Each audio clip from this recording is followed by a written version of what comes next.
Thailand's most popular islands, Koh Samui, Koh Tao, and Koh Phaam. Koh Tao is home to some spectacular beaches, each one more beautiful than the next. The west coast has the most crowded beaches with the majority of diving schools and beach bars. The south and east coasts have the most fancy resorts with some secluded beaches. To be honest, we visited so many beaches that I can't say for sure where we are now, but my guess is Ao Loop Beach on the east side of the island. So, we are now in Koh Tao, the smallest of the three, probably most popular islands Thailand has to offer. Koh Samui, Koh Tao's big sister, is on the east coast of the Taipan Peninsula, and the main reason people come here is to dive.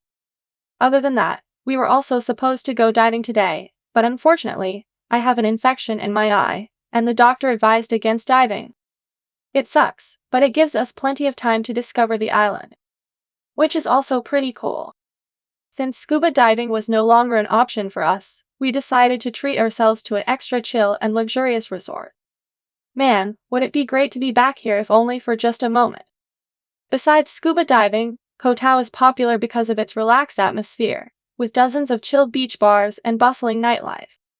Just laying here on this beach with a cold beer or cocktail in your hands and not a care in the world, life doesn't get much better. To get around Koh Tao, and I think this is true for most Southeast Asian destinations, a scooter is a really great option. However, you have to be a bit overcautious because the roads are not always great, and it's notorious for scooter rentals ripping off tourists. They make you leave your passport and a lot of money, and if you make one scratch, then you have to pay for it. So, let's hope you don't make one. Good advice is to look for a scooter with tires that are ready for dirt roads. To move around from island to island or back to the mainland in case you want to continue your travel, there are plenty of options. Mainly, there's a choice between the regular ferry or the speedboats. Right now, we're on the regular option on our way to Koh Phaam because the speedboat was full. And we have to say that although it is much slower, it's quite a relaxing experience when you're not in a hurry. Koh Phaam, like Koh Tao and Koh Samui, has some beautiful beaches, some packed with tourists, others more tranquil like this shell of Long Beach.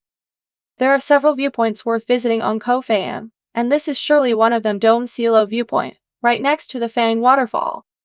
It was quite the hike with pretty extreme temperatures, but surely worth it. Finding a nice place to stay is not a problem on any of the islands. We had a great time here at Alita 1 on the south side of the island, a more than decent accommodation as close to the full moon party as we could find. Unfortunately, we will not be able to show you the full moon party since we decided to leave our precious equipment at the Reason. There are plenty of good options to enjoy the sunset, and in some of them, you can receive in others. We found a perfect spot here at 4 o'clock. Koh Samui is the biggest and most touristic of the three islands, but that doesn't mean that there aren't plenty of chill spots here as well.